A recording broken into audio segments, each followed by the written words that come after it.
নমস্কার বন্ধুরা, আমি শিবাজি রুদ্রপাল এবং আমার সঙ্গে রয়েছেন আমাদের রত্নদীপ বাবু। আমরা দুজনেই মিলে ছট পূজার আনন্দটি উপভোগ করছি এবং আপনাদেরকে সরাসরি দেখানোর চেষ্টা করছি। ভিডিওটি ভালো লাগলে অন্যকে দেখার সুযোগ করে দিবেন।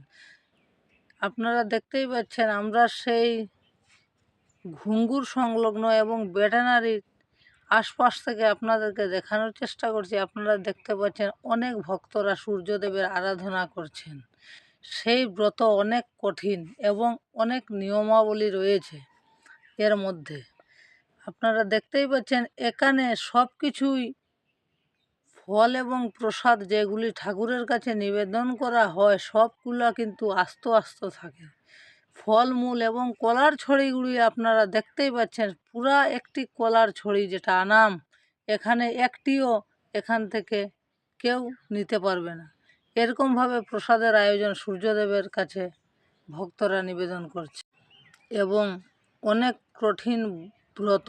সূর্য উদয়ের আগ মুহূর্ত থেকে 4টার থেকে এই জলের মধ্যে ওনারা আরাধনা করছেন সূর্য উদয় পর্যন্ত।